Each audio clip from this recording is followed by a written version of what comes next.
Hello and welcome back to my another tutorial. In this tutorial I'm going to share with you how to fix Windows 11 black screen with a cursor after login error. So let's take a look how to do that. Maybe somehow or some cases whenever you try to log in your Windows 11 and you will notice that your whole Windows 11 screen appear black and only you can see your cursor moving. So if you want to fix that issue, it's really very easy and simple. First of all, you want to click in your Windows 11 Ctrl Shift Esc key in your keyboard, and then you will see screen appear just like this.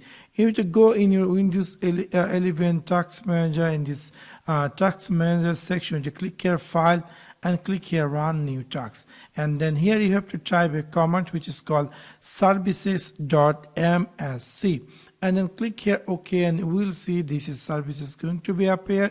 You need to double up this app readiness, double tap on it, and you will see screen appear just like this. Instead of tap it manual, we're going to make it here disable, and then we're going to click here apply, and then we're going to click here OK, and then we're going to close this screen, and then in this section we need to find out Windows Explorer. So we're going to try to find out this is the Windows Explorer. Just choose it and click here restart, and that's going to be restart. After that, again go in your Windows 11 Task Manager section, go here File and click here Run New Task, and in this time you have to type here CMD and then click here OK, and then we will see screen appear just like this. Here you need to type a command.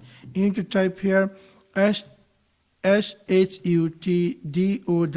space /s space /r and hit enter. After that your PC is going to be forcefully restart. Hopefully within this step your Windows 11 black screen error is going to be fixed. So that's for now. Thanks for watching my video. See you next one. Peace.